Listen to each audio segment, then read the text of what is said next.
여러분들에게 강연을 해주실 강사 선생님을 소개하고자 합니다. 여러분들께서 잘 아시는 장기표 선생님이십니다. 여러분들 큰 박수로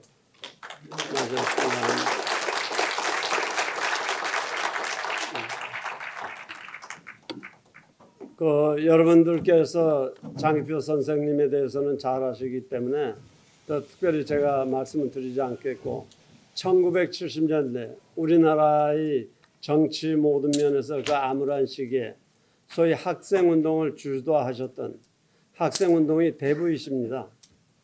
그러니까 장기표 이름 석자만 그러면 젊은 사람들을 제외하고는 요즘은 젊은 사람들도 아시는지 모르겠습니다만 전부 아시는 그러한 분이시죠. 사실 장기표라는 이름을 모르면 간첩이나 마찬가지였습니다. 근데 제가 이제 특별한 얘기를 들었던 거는 감옥을 한 서너 차례 다녀오셨는데 합쳐서 9년을 다니셨습니다. 감옥에 계셨던 거죠. 여러분 9년이 짧은 세월입니까? 지금 연세가 74세신가요? 3세신가요? 예? 12월생이니까 74세죠.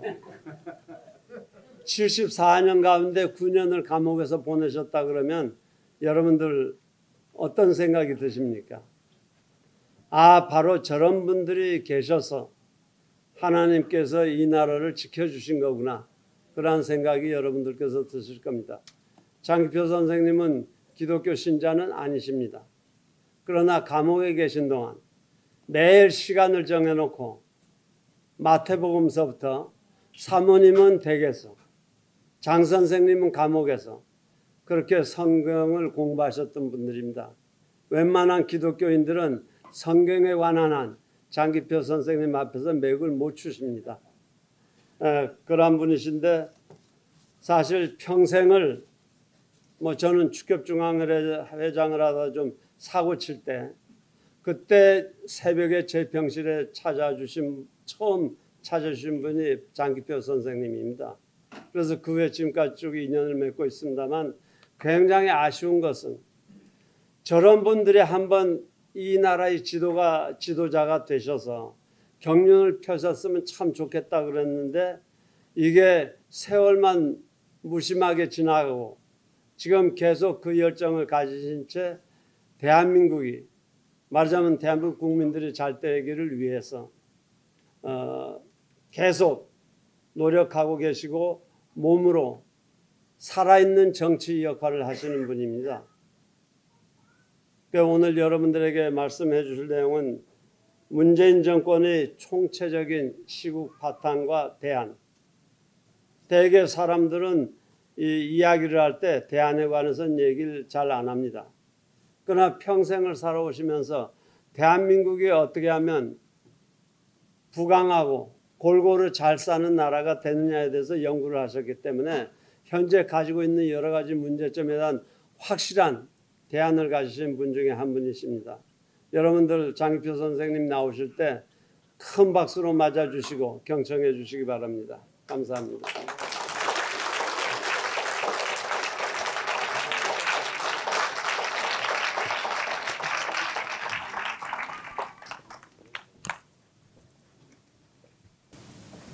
네, 아까 우리 예배 시간에 이 설교 말씀과 기도 말씀 잘 들으셨죠?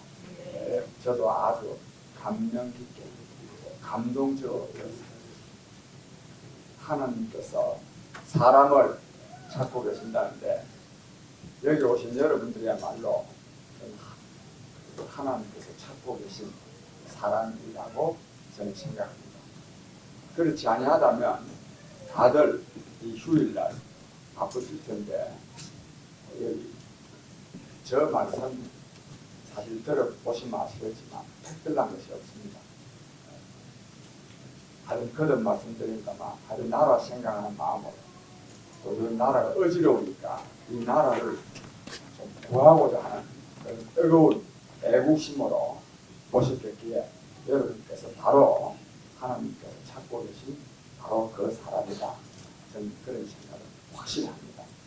또 그런 다짐을 우리가 할 필요가 있습니다. 사람은 다 똑같습니다. 나 아니고 누가 딴 사람이 나라를 구할 사람이 없습니다. 내가 구해야 됩니다. 잘못도 내한테 있고 해야 될 소명도 나한테 있다. 이렇게 생각해야 될 것입니다. 혹도 뭐 서울에 살고 지식 많고 높은 분들이 높은 지위에 있는 분들이 뭐 구하겠다 이런 생각하시면 그거는 참 착각입니다. 지금 지위 높은 사람들 때문에 이 나라가 지금 엉망이 되고 있습니다. 그런데 그 사람들한테 자꾸만 나라 구할 것을 기대했어야 되겠습니다. 그런 점에서 나라의 주인은 국민이고 국민이 나라를 구해야 된다 이런 생각을 하고 있습니다. 제 말씀 뒤에도 들리십니까? 네. 예, 제가 오늘 말씀을 좀 드릴 텐데요. 요즘은 정보와 지식이 다 대중화되어 있습니다. 제가 보는 뉴스나 서울 사람이 보는 뉴스나 제주에 있는 사람들이 보는 뉴스나 똑같습니다. 다른 뉴스를 보지 않습니다. 심지어는 우리나라 문재인 대통령이 보는 뉴스나 또 트럼프 대통령이 보는 뉴스나 우리가 보는 뉴스도 크게 다르지 않습니다. 또 이 사람의 능력도 큰 차이가 없습니다. 저는 이 사람을 많이 대해봤는데 뭐 좋은 학교 나오면 또 석차가 우등생이면 아주 뭐 능력이 출중할 것 같지만 저는 그렇지 않다고 하는 것을 제가 굉장히 아주 확인한 사람입니다. 사람은 다 비슷합니다. 그런 점에서 우리 한 분 한 분이 이 나라를 구하는 주인이 되어야 되겠다, 오늘 되겠다 하는 이런 다짐을 우리가 함께하는 자리가 되기를 바랍니다. 하여튼 제가 생각을 말씀드리겠는데요. 요즘 나라가 정말 어렵습니다. 이게 뭐가 이 어려운 것도요, 뭐 경제가 어렵다든지, 뭐 국가 안보가 위태롭다든지, 뭐 이러면 모르겠는데, 그런 정도가 뒤죽박죽이 돼가지고요, 뭐가 뭔지를 지금 모르게 돼 있어요. 또 뭐 저 사람 말하는 게 맞는지, 이 사람 말하는 게 맞는지, 뭐 아주 참이 엉망입니다. 저는 이렇게 만든 장본인들이 우리는 천하 엉망에 천하가 엉망하고 망하는데도 필부에게도 책임이 있다고 했으니 정권 담당자들에게는 그 책임을 물을 수는 없지만, 그러나 정권 담당자들에게 가장 큰 책임이 있습니다. 이 문재인 정권에 이 중대한 책임이 있습니다. 이 정권이 들어서 가지고 지금 2년 반밖에 안 됐는데 2년 반 동안에 나라를 이 모양으로 만들어 놓고, 또 이 정권의 특징은 잘못을 인정하지 않습니다. 반성하지 않습니다. 새로 해보겠다는 생각도 없습니다. 이런 상태로 앞으로 2년 더 가게 되면 정말로 나라가 거덜나지 않을까 하는 생각이 들 정도입니다. 죄송합니다. 근데 이것을 조금 좀 제가 세분해서 말씀드리면, 제가 한 5가지 정도.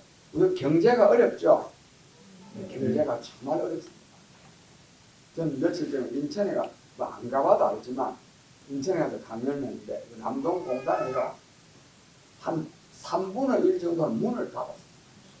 저는 며칠 전에 김해에 갔다 왔는데, 김해 진짜 난개발이 돼가지고 우리 동네 촌동네 온 밭에는 다 공장에 들어있는데 그것도 한 반 정도는 문을 닫았습니다. 전국적으로 그렇습니다. 거기다 또 자영업들 얼마나 어렵습니까? 이 어렵게 되는 것이 문재인 정권만의 책임은 아니지만 2가지 이유로 문재인 정권이 비난받아야 됩니다.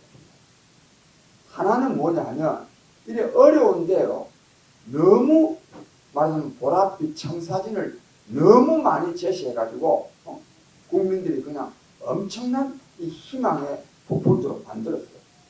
실제로 결과는 정반대로 가고 있습니다. 또 다른 하나는 이 어려움을 가속화시킨 책임이 있습니다. 가속화. 그 여러 가지가 있지만 그 중에 전형적인 것이 최저임금 인상입니다.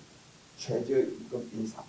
이 최저임금 인상 얼핏 들으면 최저임금, 저임금 노동자들의 임금을 올려주는 거니까 올려주게는 주는 정책이 최저임금 인상이니까 이 문재인 정권은 자칭 진보 정권이 돼서 말하면 빈곤층 최저임금에 받고 있는 사람들 좀 소득을 올려주려고 한 거 아니겠느냐 이런 생각이 들겠죠.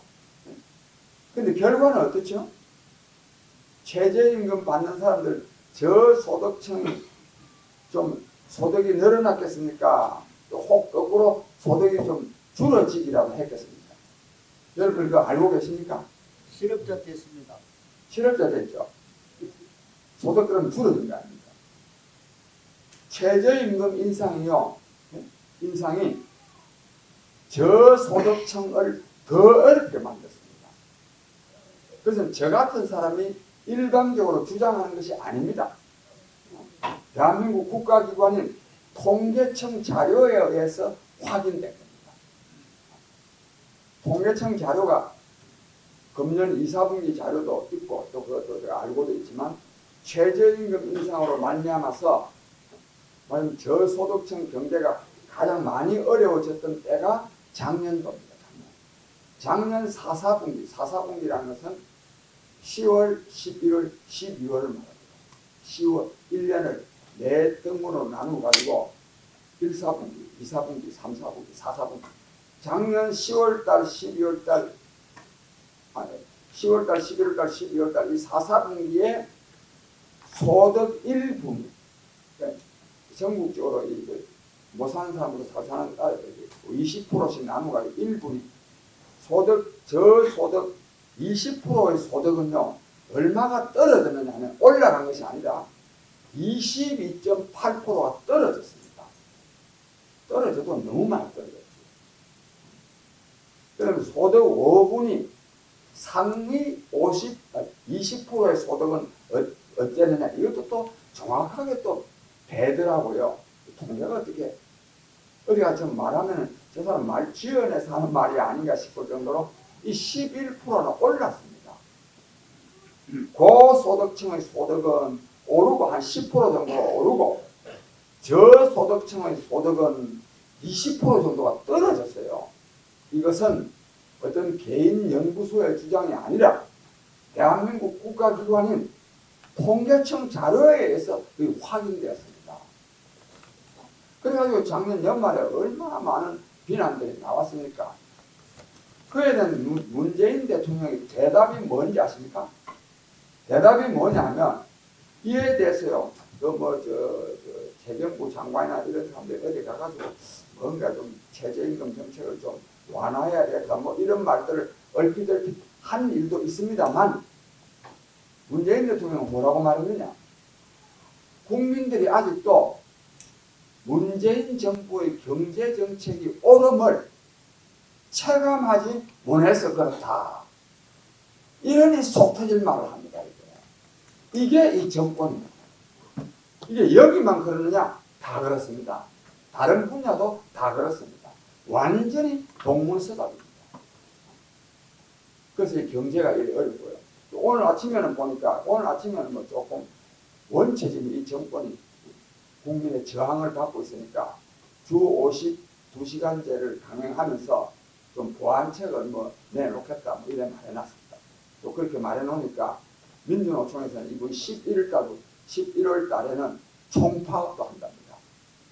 이 말부터 먼저 하면 여러분 주 52시간이면요 월요일부터 금요일까지 하루 8시간이면 40시간이죠. 예? 거기다가 잔업, 이게 기본적으로는 40시간이 법정 근로시간입니다. 그 2시간 정도 더 해야 주 52시간이 됩니다. 그런데 그거를요 조금 넘가 그것도 초과하는 것도 아니에요. 그걸 좀 유연하게 이런 걸 뭐 탄력 근로자라고 탄력 근로자. 한가할 때는 일을 좀 덜 시키고 바쁠 때 그 미루어난 그 시간을 좀 땡겨 쓰는 거 이거 좀 하겠다 한다고 해서 총파업하겠다. 나쁜 놈들 아닙니까 이거. 정말 그런 실정인데 하여튼 이 경제정 이주 52시간 경제 근로 시간도요. 이것도 고임금 노동자들한테는 참 좋습니다. 그러나 저임금 노동자들한테는 이것도 굉장히 나쁜 겁니다. 왜? 그동안에는 잔업을 통해서 초과 근로시간을 통해서 임금을 좀 많이 받을 수 있었는데 그걸 못 받겠나거든요. 그래서 이게 노동시간을 줄여준다고 하니까 저임금 노동자들은 이걸 굉장히 또 반대하고 있습니다. 그런데 이처럼 문재인 정권의 경제정책은 한국 경제도 어렵게 만들고 특히 저소득층 또 저임금 노동자들을 굉장히 어렵게 만들고 있습니다. 그래서 이걸 한마디로 말하면 경제가 파탄나고 있습니다. 일단 국가안보는 어떻죠? 국가안보에 대해서 걱정하는 분들이 많죠. 정말 국가안보가 역시 중요합니다. 여러분들 지금 대한민국 국방부 장관이 정경두 씨죠. 정경두 장관. 이 정경두 국방부 장관은요. 대한민국 남한 국방부 장관인지 북한 국방부 장관인지를 구분하기가 어렵습니다. 이 말씀이 악담입니까? 맞죠? 정말로 그렇습니다. 왜 그러냐? 예를 들자면 이분의 지금 북한에서 지난 6월 달부터 지금까지 한 4개월 정도의 미사일을 10분이나 쏘고 그 다음에 SLBM, 이 SLBM은 아주 고성능 무기입니다. 잠수함 발 탄도미사일. 그러니까 이 지상에서 쏘는 탄도미사일도 거의 개발하기가 굉장히 어려운데 잠수함에서 탄도미사일을 하는 거예요. 얼마 전에 11번째는 잠수함에서 탄도미사일을 쏘았어요. 그런데 우리나라의 정경두 국방부 장관은 뭐라고 말했냐? 북한이 계속 그 미사일을 쏜 것은 자위권의 차원에서 다 쏜 거다. 이래 말해줍니다. 북한 미사일 쏜 게 더더욱 요즘 초기의 미사일은 탄도미사일, 장거리 미사일이 아니고 중거리 미사일이거든요. 중거리 미사일은 누구를 겨냥한 거겠어요? 우리를 겨냥한 것이지. 내가 그래서 이런 말을 했어요. 저 정경두 장관 저 사람은 자기 머리에 북한 미사일이 와서 한 방 맞아야 아이고 이게 우리를 위한 거구나 이 말을 할 사람이라고. 근데 맞아보면 그 말도 할 수도 없지. 죽을 그런 사람들입니다. 그런 사람들. 국방부라는 사람들이 설사 남북 관계를 좀 긴장을 완화하고 대화를 하고 교류를 촉진하기 위해서 대통령이나 또는 통일부 장관이나 외교부 장관은 좀 북한을 비난할 일이 있어도 좀 비난 좀 덜하고 만나서 대화하자 이래 할 수 있지만 그러나 국방부 장관은 단호해야 되는 거 아닙니까? 이 국방부 장관은 단호해야 되는 거예요. 근데 이 국방부 장관이 더 북한 안보 걱정해 주는 거예요. 북한 변명해주고 앉아 있습니다. 자, 그런데요. 근데 왜 이러느냐? 이제 문재인 정권을 둘러싸고 있는 사람들은 전부 다 북한을 추종하는 사람들입니다. 이걸 보통 주사파라고 합니다. 이 주사파는 학생들이 본래 주사파예요. 민족 해방파라고 합니다. 민족 해방은 어디서부터 해방되느냐? 미국으로부터 해방되는 게 중요하다. 그래서 민족 자주, 미국으로부터 자주해야 된다. 이런 주장하는 사람들이 지금 문재인 정권을 지금 다 포위하고 있다는 거, 구성하고 있다는 거 여러분 다 아시죠? 근데 전형적인 인물이 이인년이 많이 아니 전부 다예요. 임종석이 이인년, 백모씨 전부 다입니다. 여기에 어른들이 있어요. 어른들. 이 사람들은 뒤늦게 또 주사파가 된 사람들이에요. 누구냐? 문정인 대통령 외교안보 특별보좌가 문정인, 그 다음에 정세현 씨라는 사람이에요. 이 정세현 씨는 본래는 김영삼 정부 때 통일연구원에 있었던 사람들입니다. 보수 진영에 있었던 사람들입니다. 근데 이 사람들이 전부 다 지금은 주사파가 돼요. 대학 교수들도 그렇고. 또 이제 여기 백낙청 씨 같은 이분도요. 이분은 뭐 서울 백병원 조카 아닙니까? 고등학교 때부터 미국 유학 간 사람 아닙니까? 뭐 창작과 비전 돈이 엄청나게 많습니다. 이런 사람들이 다 북한 추종파입니다. 문재인 정권은 이 문정인, 정세현, 백낙천 이런 사람들한테 다 휘둘려 가지고 계속 친북 정책을 하고 있습니다. 그런데 이 친북 그러다가 보니까 이 사람 친북 정책을 하는데요. 지금 여러분들 북한하고 남한하고 관계가 좋은 것 같습니까? 안 좋은 것 같습니까? 예? 좋은 것 같아요? 안 좋은 것 같아요? 이 점 좀 헷갈리지 않습니까? 헷갈립니다. 예. 이것은 여기 계신 분들은 제가 아까 보니까 태기도 흔들고 주로 이제 보수적인 분들이 많은데 저는 그분들하고 생각이 좀 다릅니다. 생각이 다르다는 게 이 문제를 보는 판단이 제가 달라요. 저는요, 이 보통 여기 이른바 진보 세력이라고 진보도 아닙니다. 그것도 다 수구 세력이에요. 수구 세력. 지금 이 정권도요, 진보 세력이 아닙니다. 지금 사회주의를 지향하는 사람들은 그는 진보가 아닙니다.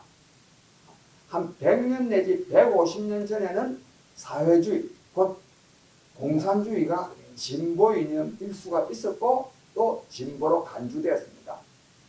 지금은 사회주의 주장 이거는 진보가 아니에요. 전 세계가 다 버렸습니다. 사회주의의 종주국인 러시아도 소련도 버린 거 아닙니까? 이 사회주의가 좋으면 소련이 왜 버리겠습니까? 중국도 지금 버리고 있는 거 아닙니까? 다 버리고 있습니다. 이거는 수구적입니다. 수구. 옛날 거 옛날. 그런데 그래서 진보 정권도 아니지만 이 사람들은요 지금도 북한을 추종합니다. 북한이 어떤 생각을 갖고 있느냐? 남북 간의 대화와 교류가 활성화되고 경제 협력이 많이 일어나고 남한으로부터 지원을 많이 받는 것을 북한이 원하겠습니까? 안 원하겠습니까? 네? 원하지 않습니다. 우리나라 보수 세력은 자꾸만 퍼주기 한다 그러고 북한이 지금 한 번씩 땡깡을 놓는 것은 더 많이 받아 먹기 위한 거다. 이렇게 생각하는데 저는 그렇게 생각하지 않습니다. 북한은 남한과의 대화와 교류, 협력, 남한으로부터의 경제적 지원을 바라지 않습니다. 바라지 않습니다. 그러면 작년에 그럼 얼마나 대화와 교류 많이 했느냐? 문재인 정권 들어서서 이것은요, 북한이 핵무기를 보유하고 있다가 보니까 2017년 말, 그러니까 지금이 2019년이거든요. 작년이 18년, 그 앞에 문재인 정권이 들어선 때가 2017년 5월 10일에 들었었거든요. 그 해 겨울쯤에, 가을쯤에는 내년, 즉 2018년 작년 3월 달에는 트럼프 대통령이 북한 핵시설을 폭격할 것이다. 이런 말이 굉장히 유행했습니다. 실제로 트럼프가 북한 핵시설을 폭격할 가능성이 굉장히 있었습니다. 심지어는 날짜까지 박아가지고 3월 31일 날 폭격할 것이다. 그런데 설마 폭격을 잘 하겠습니까? 그러나 트럼프라는 사람이 폭격을 안 한다는 또 보장이 있습니까? 그래서요, 북한이요, 저 한 방 얻어맞으면 안 되겠다 싶어서 이 북미 대화로 나온 겁니다. 또 하나는 2017년 10월 달부터 중국이 북한에 대한 이 수출을 꽉 막아버렸습니다. 그러니까 하나는 트럼프의 북폭 위협, 다른 하나는 중국의 경제 제재 때문에 북한이 더 이상 버틸 수가 없어가지고 미국과 뭔가 관계를 터야 되겠다. 미국과 관계를 털라 그러면 남한하고 먼저 좀 교류를 해야 되겠다. 그래가지고 작년 평창 동계올림픽을 이용해가지고 남한에 슬슬 접근해 온 겁니다. 그래서 작년 한 해 동안에 남한하고 관계가 좋았던 거예요. 그래서 좋아하는 것이지 문재인 정권의 대북 정책이 대화와 교류이기 때문에 또는 북한 정권이 남한과 대화와 교류하고 싶기 때문에 작년 한 해 동안에 문재인 정권과 김정은 정권이 대화와 교류가 많은 게 아닙니다. 이거 아닙니다. 재작년 5월 10일 날 문재인 정권이 출범해가지고 7개월 동안 문재인 정권이 온갖 대화 제의를 하고 지원하겠다고 해도 눈도 한 번 안 줬습니다. 문재인 정권에서 하나도 응하지 않았습니다. 응하지 않습니다. 계속 미사일 쏘고 핵실험하고 이랬습니다. 그 다음 이와 관련해서 이게 좀 여러분들한테 해당 안 될 수는 있는데 이른바 자칭 진보 정권은 맨날 이 대북 관계하고 관련해서 이런 말을 합니다. 이명박 박근혜 정권, 이 보수 정권 10년 동안 대북 강경책을 펴가지고 남북 관계가 긴장됐다. 이런 말들 많이 하는 거 많이 들어보셨죠? 이거는 전혀 사실이 아닙니다. 이명박 정권도 박근혜 정권도 대북 강경책을 펴려고 편 게 아닙니다. 이명박 정권도 비핵 개방 3천 북한이 핵무기 없애고 개방하고 그러면 우리가 국민소득 3,000달러까지 되도록 해주겠다. 또는 뭐 남북 정상회담 하려고 그 임태희신가 뭐 태국에 보내가지고 교섭하고요. 북한에서 안 한 겁니다. 박근혜 정권도요. 무슨 정책이죠? 저기 신뢰 프로세서. 그래가지고 계속 하려고 그랬지 않습니까? 북한에서 안 한 겁니다. 그 다음에 문재인 정부도 들어서가지고 어떻느냐 하면 지난 2월 27일, 8일 동안 하노이 회담이 열렸거든요. 그러니까 보통 결렬이라 그럽니다. 그러니까 좀 이따 말씀드릴게요. 그런데 하노이 회담이 끝나고요. 3일째 되는 날로부터 남북관계는 완전히 그냥 절벽입니다. 앞으로 남북관계 절대로 좋아지지 않습니다. 다른 특별한 필요가 있기 전에. 그래가지고 3일 만에요. 남북 개성에 남북 연락사무소가 있는데 그 전원 철수했지 않습니까? 북한 쪽에. 그 전원 철수해놓고 보니까 너무하거든요. 이게. 그래서 지금 반만 지금 나오고 있습니다. 소장도 없어요. 소장도 안 나옵니다. 그 다음에 그 이후에 보시면 남북관계 대화 한 분 제대로 안 됩니다. 베이징에서 실무회담 하자 해놓고도요.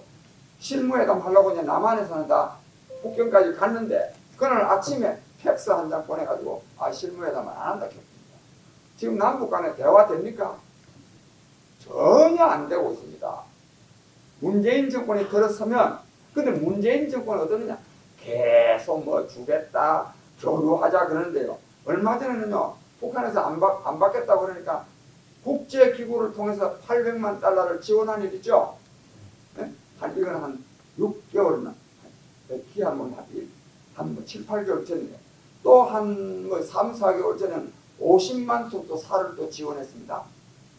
이거는 월드 WPFO를 통해서 전혀 안 받습니다. 안 받겠다고 또 미리 선언을 했습니다. 우리 남한 사람들, 돈 뺏기 모르는 우리 남한 사람들이 볼 때는 아이고 50만 톤이면 오파를 사실 400만 석입니다. 그 많은 것도 북한은 또 뭐 굴무죽을 파는데 주겠다 하면 얼마나 좋겠느냐? 안 받습니다. 안 받고 있잖아요. 그런데 계속 우리 남한에서는 터주기 하려고 한다, 뭐 받으려고 한다. 안 받습니다. 개성공단요, 북한에서 원하지 않습니다. 금강산 관광요, 오지 말라고 박광자씨를 일부러 쏘아버린 겁니다. 저는 그렇게 봅니다. 그런데도 자꾸만요, 남한 정권에서 계속 짝사랑해가지고 도저히 남한에서 대화하고 교류하자, 지원하겠다는 말을 할 수 없도록 만들고 있는 거예요. 그래서 남한에서요, 더 자꾸만 교류하자 하면 할수록 진짜 미사일 날라옵니다. 그래서 지금 어떤 남한 정부는 지금 어떤 말을 듣고 있죠? 이런 말을 듣고 있습니다. 중재자니 뭐니 돌아다니시나 오지랖 늦게 돌아다니지 마라. 절대로 남한하고 대화하는 일은 없다. 북미 관계 문제는 북미의 문제니까 남한 너는 끼어들지 마라. 이래도 자꾸만 문재인 대통령은 뭐 중재자니 촉진자니 했었죠. 그러니까 저쪽에서 뭐라고 말하느냐 이렇게 말합니다. 겁먹은 개가 더 요란하게 짖는다. 맞을 짓 하지 마라. 이 맞을 짓 하지 마라는 건 어린애들한테는 하는 말 아닙니까? 그 다음에 심지어는 삶은 소대가리가 암천 대소할 일이다. 즉 암천 하늘을 쳐다보고 웃을 일이다. 이런 비난을 듣고 있습니다. 남북관계가 안 좋아집니다. 그러니까 남북관계 망했죠. 또 계속 남북관계만 쳐다보고 이 북한은 그동안에는 반미 반일이거든요. 이 북한의 뜻에 따라서 은근히 반미 정서를 갖고 있고, 반미는 못하죠. 정부가 반미 정서를 갖고 있고 반일 정서를 갖고 있다가 보니까 이분의 뭡니까 무역 갈등 이거 생기면서부터 그냥 반일로 그냥 몰아갑니다. 반일. 일본과는 관계가 완전히 파탄나고 있죠. 미국으로부터는 불신도 받고 있고 완전히 대접이 빵점입니다. 이번에 문재인 대통령 미국 가가지고 그 이상한 차, 저는 그게 사실인지 잘 모르겠는데, 예? 저 고급 성능차가 아니고 뭐 왜 이걸 뭡니까 그 집차 같은 차가 와서 수행은 아주 마중 나온 사람이 하급 관리 5명이 됐다는 거 아닙니까? 이런 지금 무시를 당하고 있는 겁니다. 지금. 그다음 또 중국과 북한으로부터는 또 위협받고 있고, 이 문재인 정권은 안보는 실종되고 외교는 고립되고 있습니다. 그리고 그것이 전부 다 북한을 쳐다보다가 보니까 그렇게 되는데, 또 남북 관계라도 좋으냐? 북한으로부터는 완전히 무시당하고 조롱받고 조롱당하고 모욕당하고 있다. 이런 실제. 또 교육은 어떠냐? 시간도 하여튼 교육도 지금 붕괴 상태고, 여기다가 또 뭐 자사고 없애는 문제를 가지고 얼마나 또 논란이 심합니까? 여기다가 중요한 것은 또 뭐냐면 국민을 계속 대립하게 하고 갈등시키거든요.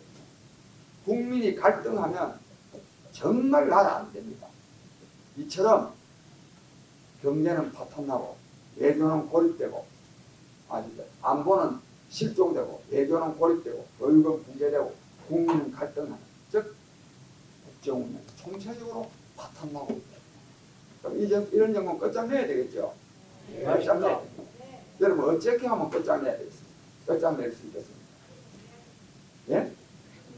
저 오늘 그 방법 좀 알아서 가겠다.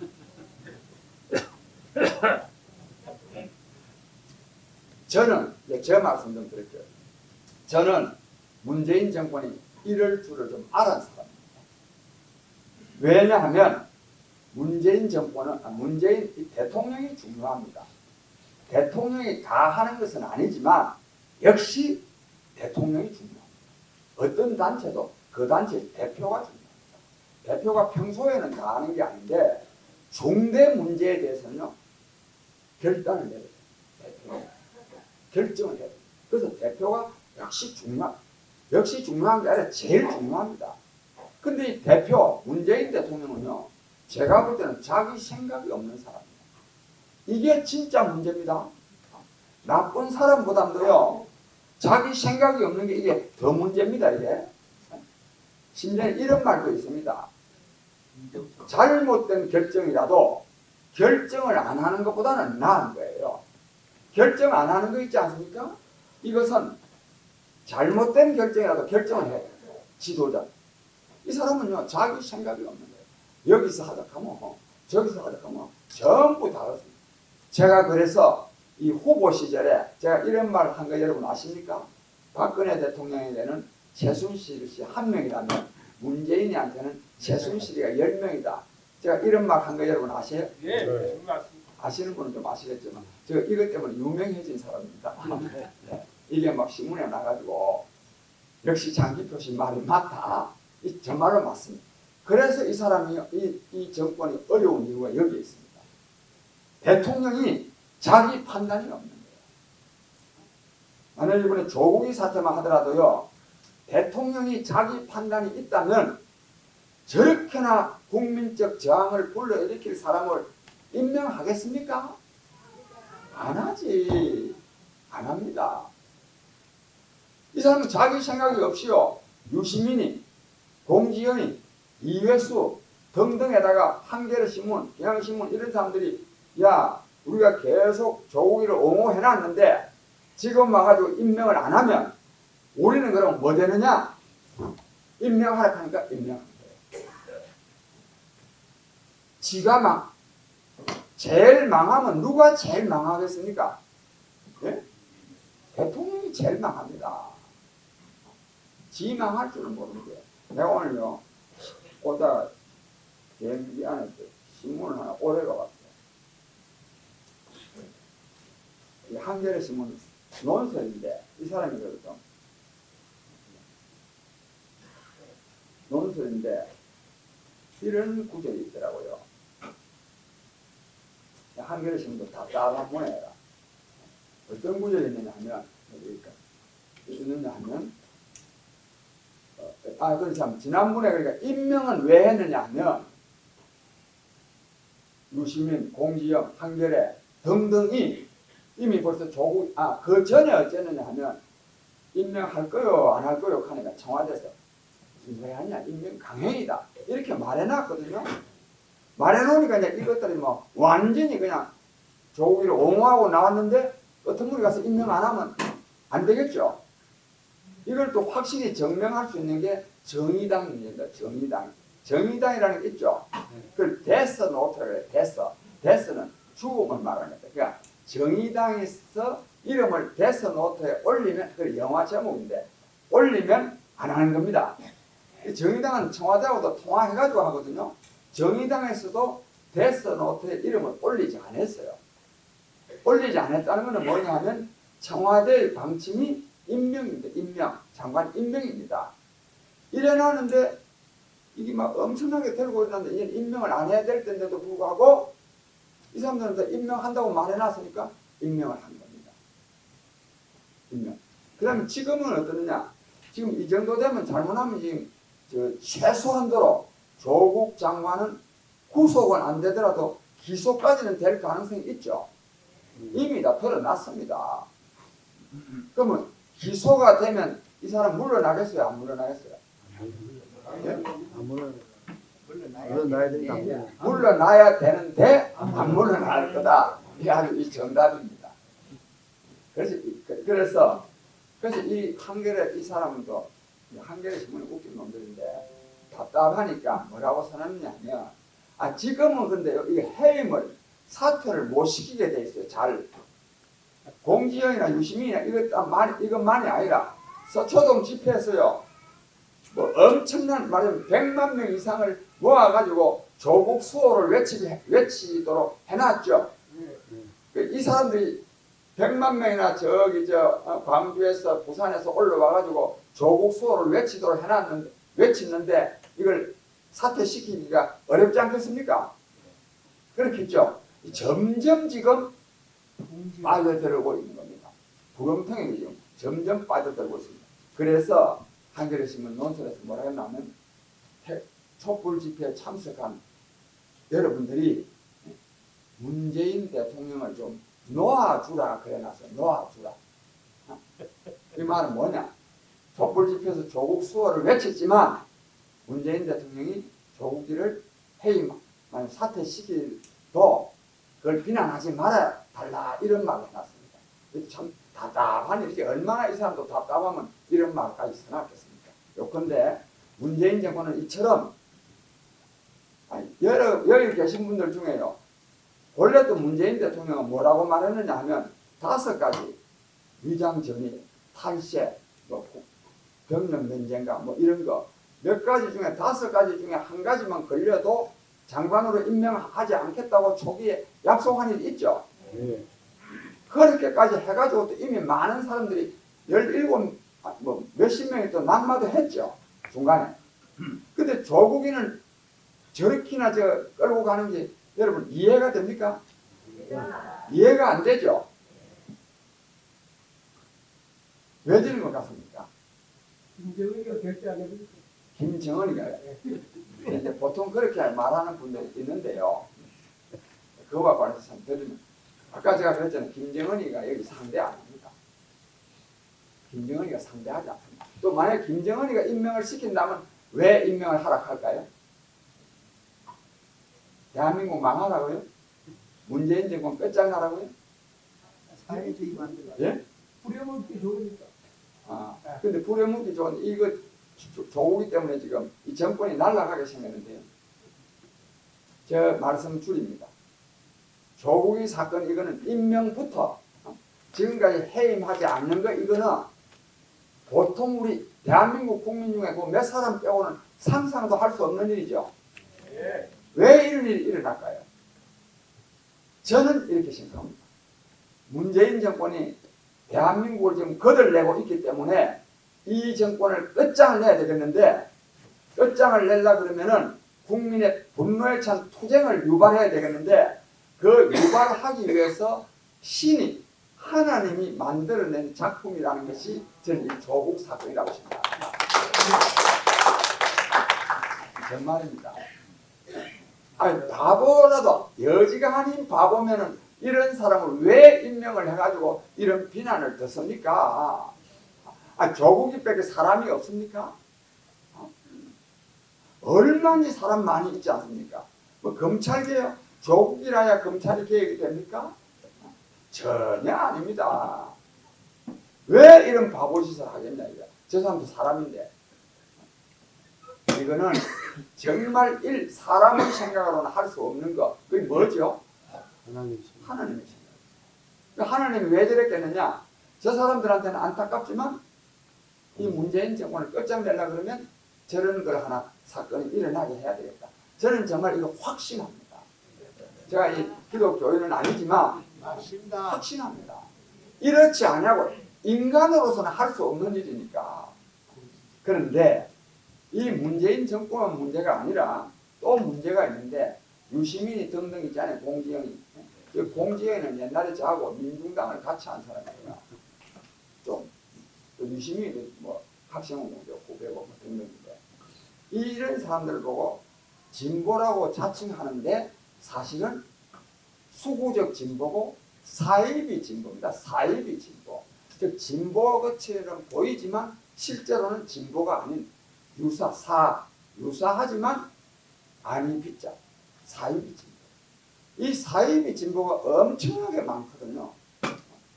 한겨레 신문에 글 쓰는 사람, 글 쓰는 지식인들, 이거 뭐 다 이 사이비 진보들 아닙니까?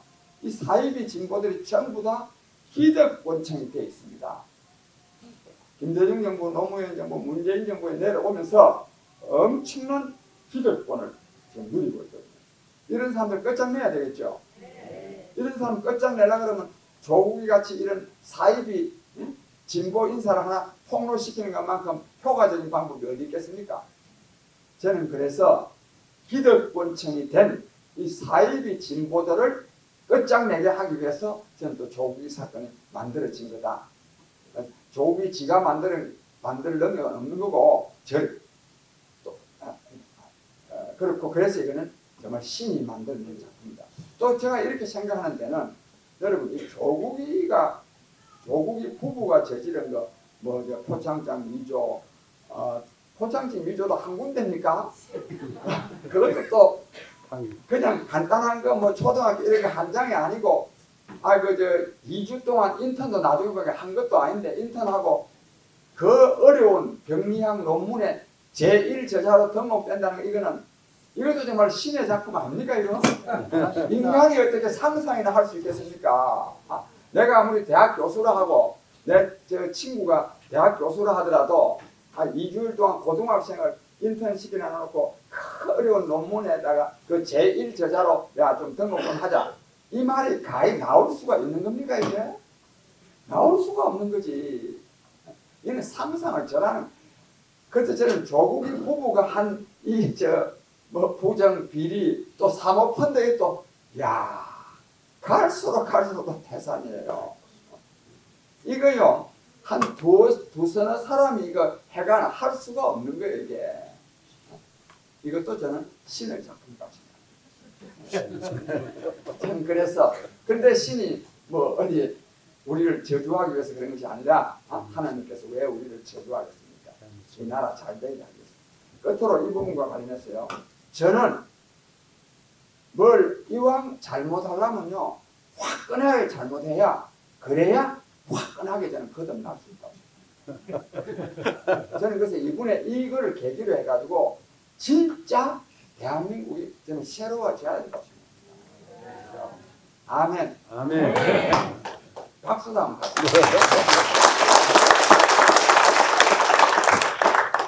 진짜 아멘입니다.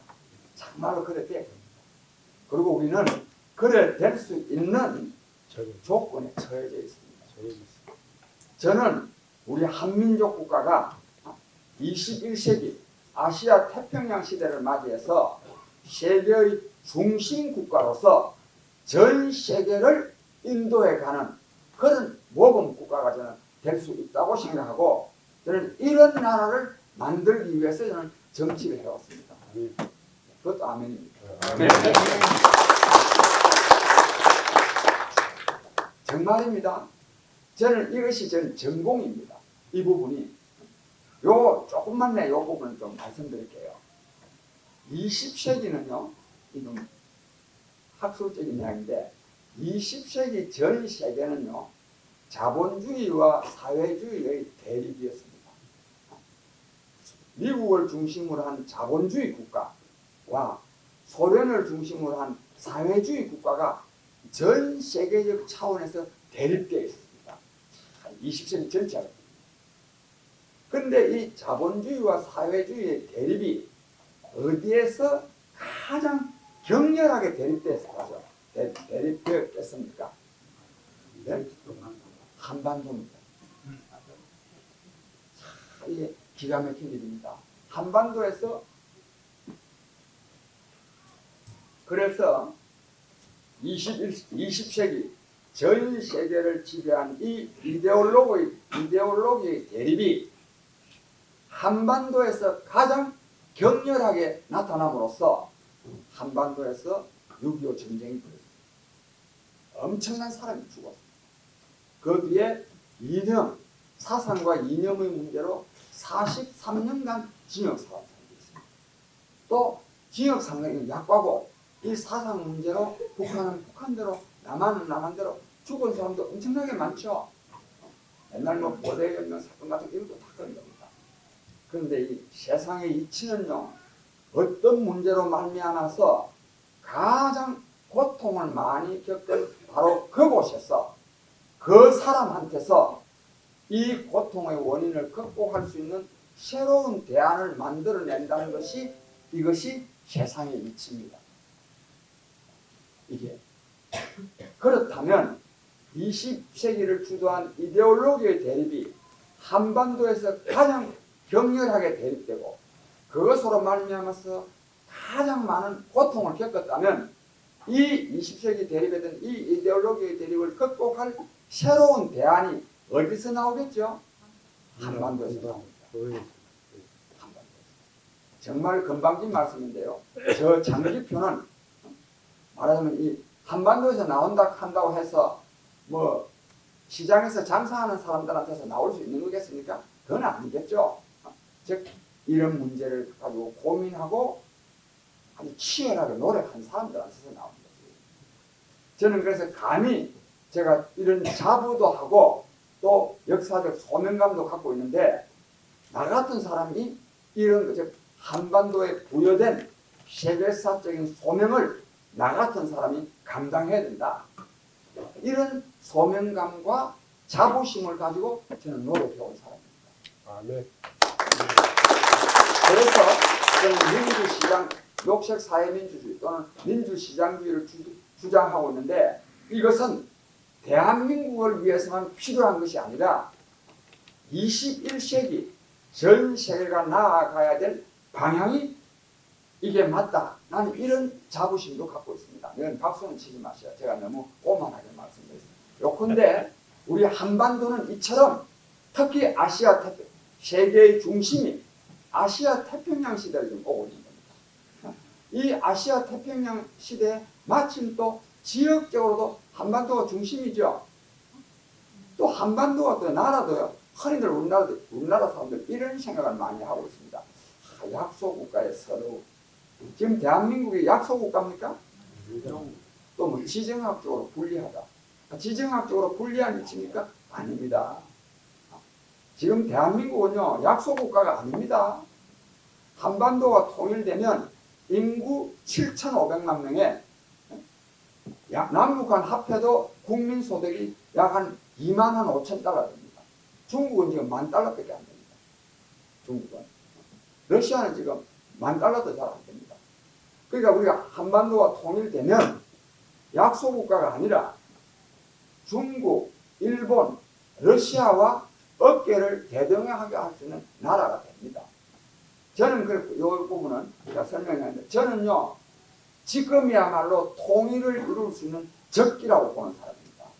제가 만약에 대통령이면요 2년 안에 통일합니다. 정말입니다. 북한이 핵무기를 보유하고 있지 않다면 통일이 참 어렵습니다. 북한이 핵무기를 보유하고 있기 때문에 우리는 통일할 수 있습니다. 언제 한번 제주도에 계시는 우리 형제 여러분, 저 장기표 한번요 꼭 이 말씀을 즉 한반도 통일 문제와 관련해서 말씀 나눌 수 있는 기회를 한번 만들어 주시기를 제가 바랍니다. 제가 이게 제 전공입니다. 또 제가 이 문제 가지고 어디가 강연을 해야 제가 인기를 얻습니다. 통일 문제에 대해서. 요컨대 즉 통일되면 이렇다면 그래서 우리는요 제가 조국 사태로 말미암은 정말 나라가 난장판이 된 이것을 진짜 전화위복의 기회로 만들어요. 자, 그렇고 이게 일부입니다. 근데 이래라 그러면 이걸 주도할 수 있는 세력이 있어야 되겠죠. 그리고 역시 정치가 중요합니다. 여기 오신 여러분들께도 제가 존경해 맞이하는데 그냥 정치 그러면 그 새끼들 꼴 보기 싫어. 뭐 정치가 반맥이 주느냐 뭐 이렇게 생각하는데 정치가 반맥이 줍니다. 정치가 중요합니다. 제가 그래서 일찍이 말하기를 정치는 사랑이다 했어요. 진실로 내 부모 형제를, 내 이웃을, 국민을, 나라를, 정의를 그리고 나를 사랑하면 정치에 관심을 가져요. 정치가 중요합니다. 저는 사실요 정치 묵기가 아닙니다. 제가 하면 뭐 하면 제일 잘할 것 같아요. 제가요 잘할게요. 중학교 선생이나 고등학교 선생하면 잘합니다. 또 하나 잘할 게 있어요. 목사님 앞에 제가 문자 쓰는데요. 제가 목사를 해도 상당히 잘할 사람입니다. 그런데 왜 정치를 하느냐? 정치가 중요합니다. 정치를 통해서만이 새로운 세상을 열 수 있습니다. 그리고 여러분들 저같이 직업 정치인이 아니라 하더라도 저는 직업 정치인이라고 말하기가 정말 부끄러운 사람이죠. 그래도 내가 할 수 없이 말하는데 국민 여러분들께서도요 정치에 관심을 가십시오. 그것은 나라를 위해서만이 아니라 나 자신의 참된 자유를 위해서, 주인 정신을 위해서, 나의 행복을 위해서 정치에 관심을 가십시오. 그렇고 그래서 이걸 이래 만들어야 되는데 근데 지금요 문재인 정권 끝장내려고 해. 끝장내기 위해서도 새로운 정치 주체가 나와야 됩니다. 새로운 정치 주체가 지금 왜 지난번 10월 3일 날 진짜 200만 명이 넘는 국민이 조국 파면 문재인 퇴진을 외치고 서울 한복판에서 외치고 청와대 앞에까지 3,000명, 처음에는 엄청나게 몇십만 명이 몰려갔죠. 지금 한 1,000명 내지 3,000명이 지금 잠을 잡니다. 청와대 앞에서. 그런데도 불구하고 많은 국민들이 지금 초동에서도 한 100만 명 이상 모였거든요. 왜 그러겠어요? 이 사람들이 이렇게 하는 건 옳지는 않지만 명분이 뭐냐? 문재인 정권 아무리 문제가 많아도 탄핵받은 자유한국당보다는 낫다 이렇게 생각하고 또 이것이 또 먹혀드는 국민들이 많습니다. 여러분, 자유한국당이 집권하면 잘 될 수 있겠습니까? 잘 살 수 있을까요? 잘 살지 못합니다. 또 자유한국당이 지금 국민의 지지도 지금 별로 못 받고 있습니다. 그동안에 계속요 더불어민주당 정권이 이렇게나 나라를 개판으로 하고 있는데도 계속 35% 점유했습니다. 제1야당인 한국당의 지지율은 계속 25% 점유했습니다. 지금부터 한 열흘 전에는요 문재인 정권이 조국 사건으로 말미암아서 엄청나게 막 잘못하고 있을 때 민주당의 지지율이 3.8%가 떨어졌어요. 그럼 자유한국당 지지율이 올라야 되겠죠? 1.6%가 내렸습니다. 그리고 무당파, 아무도 나는 다 싫다 하는 사람이 한 38%가 됐습니다. 그러니까 문재인 정권이 이렇게나 실정을 거듭하고 있는데도 실정 정도가 아니지. 이거는 완전히 그냥 웃기는 정책을 하고 있는 거지. 정책도 아니지. 이게 웃기는 짓을 하고 있는데도 자유한국당에 대한 지지가 낮다. 이 책임이 국민에게 있습니까? 자유한국당에 있죠. 자유한국당이 지난번에 박근혜 대통령의 탄핵은 자유한국당에 대한 탄핵 아닙니까? 그 탄핵받고 나서 이 사람들이 뭔가 좀 반성하거나 혁신한 것이 있습니까? 없습니다. 하나도 없습니다. 저끼리 계속 사안박질하는 것밖에 없습니다. 여러분, 이에 대해서 판단을 달리하는 분도 있겠지만 대체로 이런 판단이 맞죠? 대체로 맞습니다. 다 그렇게 말합니다. 또 언론도 그렇죠. 자, 이런 상태라면 우리 어떻게 해야 되겠습니까? 새로운 세력을 만들어내야 되겠죠. 요 말하기 전에 그 다음에 또 이제 이런 주장을 많이 합니다. 정치권에서는, 또 지식인 사회에서는 지금 문재인 정권이 이렇게 실정을 거듭하는데 내년 총선에서 야당이 이겨야 된다. 야당이 이기려고 그러면 야권이 통합돼야 된다. 야권은 뭐냐면 자유한국당, 그 다음에 우리공화당이라고 있어요. 매주 토요일 태극기 앞서서 데모하는 우리공화당, 그 다음에 또 바른미래당이라고 있어요. 통합끝이 같아요. 뭐또 유승민이 안철수 이 그룹. 그런데 진짜 통합돼야 된다. 여러분 통합되겠습니까? 안 되겠습니까? 안 됩니다. 예? 안 됩니다. 통합 안 됩니다. 이거 근데 세상이 이런요. 우리가 지금 이렇게 말하고 있는 순간에 내일 이게 통합될지도 모릅니다. 그런 거를 전제로 하고 말을 해야 되지. 우리가 무슨 점쟁이가 아니에요. 그러나 상식적인 차원에서 제가 말해야 되겠죠. 내일 통합될지 모르니까 말 안 하면 대화가 되겠습니까? 그런 걸 이해해 주시기 바랍니다. 통합 안 됩니다. 우리 공화당에서는 탄핵에 책임 있는 62명 단은 아니라 하더라도 탄핵 오적, 김무성, 유승민, 김성태 등등은 그래서 출당시켜야 된다. 그래야 우리가 통합한다. 출당시키겠습니까? 안 시킵니다. 또 출당시키면 또 그 당에 대한 국민의 지지가 있겠습니까? 국민은요, 지금은 안 그렇겠지만 그 탄핵 당시에는 박근혜 대통령 탄핵에 찬성한 국민이 80%였습니다. 그때 당시에는. 그러니까 이게 누가 옳으냐를 가지고 따질 수도 없는 걸 가지고 계속 따지는데 이는 결국 탄핵, 통합 안 됩니다. 통합이 되면 그럼 이기겠습니까? 통합돼도 못 이깁니다. 통합되지도 안 하고 통합돼도 못 이긴다면 그거 어떻게 해야 되겠어요? 새로운 걸 만들어내야 안 되겠습니까? 저는 그래서 새로운 걸 만들어내야 합니다. 저는 여기서 이 부분은 길게 말씀드렸습니다. 저는 이런 생각을 갖고 있었기 때문에 저는 우리 신지사님 모시고 우리 신지사님 제가 함께하는 국민의 소리 우리 같은 공동 대표입니다. 그런데 제주도 계시기 때문에 자주 서울 못 오십니다. 못 오셔서 우리 서울 있는 사람들끼리 하는데 그런데요 저는 그래서 이런 상황을 오래전부터 예측하고 이걸 해결해야 된다. 해결하려고 그러면 어찌해야 되느냐? 우리가요 돈도 많고 사람도 많으면 처음부터 정당 다 만들면 돼요. 좋은 정책당 내세우고 신문에 광고도 하고 하면 되는데 즉 경제를 바꿔내고 안보를 실종시키고 외교 고립되고 등등 할 거니까 이 문재인 정권을 규탄하는 투쟁을 우리가 치열하게 해가지고 국내 광범한 신뢰를 받아야 되겠다. 그래서 제가요 지난 4월 달부터 매주 토요일 광화문에서 집회를 해왔습니다. 집회. 이런 걸 보고 우리 시골에서는 미꾸라지를 잡아라 그러면요 거기다가 통발을 뗀다 하는데 여러분 통발이라는 거 아세요?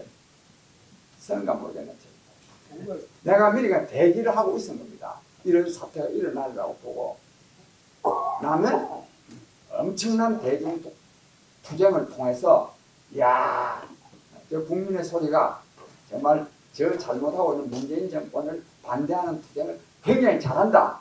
이래가지고 신뢰를 보완하고 그리고 그걸 가지고 기존 정당에 대한 지지가 없으니까 새로운 정치 세력이 나와야 된다. 이래가지고 하려고 그랬는데 차질이 몇 개 빚어요. 우선은요, 정말 아까 정광훈 목사님 말씀도 나왔는데 정광훈 목사가 너무 많이 광고를 많이 하고 그날 집회를 너무 많이 주도를 해서 이 신문에는 안 났어요. 안 난 게 다행입니다. 사실은 너무 많이 해가지고요 우리 마이크는 갖다 댈 수가 없어요. 그 돈도 많겠다 뭐 고성능 마이크를 막 달아가지고 헛소리하는데 저는요 이 정치는 아니 저는 어디 가서 구석지에 가서 하는 사람이 아닙니다. 내가 그 소란통에도 우리 차를 마이크를요 광화문 내거리에 딱 갖다 대는데 도저히 방송을 할 수가 없어요. 너무너무 뭐 바로 그 동화면세점 앞에 고성능 마이크를 달아가지고 할 수 없어서 이래 나온 일이 있습니다. 그러나 그래서 이제 지난번에 10월 3일 날 제대로 했으면 참 좋았는데 그건 잘 안 됐어요. 안 됐고 뭐 자세한 말씀 다 생략하고 제가 그래서 이번에 10월 19일 날 네, 정광훈 목사 그때까지는 뭐 많이 안 할 거니까 제가 이번 10월 19일 날은 대대적으로 광고도 내고 해가지고 다시 아니 제가 이것 때문이 아니라 이거 못한 거니까 뭐 하겠다 이게 아니라 다른 차원에서 또 준비가 되고 있습니다만 한 10월 19일 날은 우리가 광화문에서 대대적인 집회를 합니다. 혹시 제주도 계신 분들 오시기는 어렵지만 그래도 몇 분들 오시면 저 육지에 오는 사람보다도 훨씬 더 우리 힘이 더 많이 나죠. 요컨대 새로운 세력이 만들어져야 됩니다. 새로운 세력이 만들어지는데 이 세력은 세력만이 아니라 컨텐츠, 내용도 새로워야 됩니다. 즉 정책도 새로워야 됩니다. 새로울 뿐만 아니라 정치는 국민의 지지를 받아야 정치가 성공하는 거 아닙니까? 그러니까 즉 우리가 정책을 내놓으면 국민들이 볼 때 야, 저 사람들 말하는 게 맞아. 이런 말이 나올 수 있는 정책을 내놔야 됩니다. 내놓고 세력을 만들고 이래야 저는 야권 통합도 될 수 있다고 봅니다. 왜? 이래가지고 이제 근데 처음에는 뭐 몇 사람이 한다고 해서 하든지 말든지 해보라. 대한민국의 신생 정당이 성공한 일은 없다. 무시할 거예요. 그러나 이게 이슈 파이팅도 잘하고 이래가지고 국민의 좀 지지를 모아내면 이미 또 지지를 모아내고 있어요. 우리 국민의 소리만 하더라도 상당히 정치권에 관심을 받고 있습니다. 그냥 뭐 여기 야당 대표들도 뭐 우선 제가 또 제일 활동적이니까 저 만나다는 경우도 많이 있고 그렇습니다. 우리가 지금은 별 볼 일이 없어도 그래서 우리가 이런 세력을 만들어내서 우리가 좀 나가면 어디하고 같이 하자고 하면 저것들하고 같이 안 하면 야, 저 사람들 말이야 잘못하고 있다 하는 이런 대중적 비난이 일어날 수 있도록 만들어야 저는 그래서 우리는 한편으로는 컨텐츠에 있는 새로운 정책도 내놓는 세력을 만들어내야 되고 그것을 통해서 야권 통합도 이루어내야 그래야 내년 4월 달에 저는 문재인 정권을 이길 수 있다 이렇게 생각합니다. 그래서 그런 준비를 하고 있으니까 그런 게 좀 잘 될 수 있도록 격려하는 의미에서 박수 한번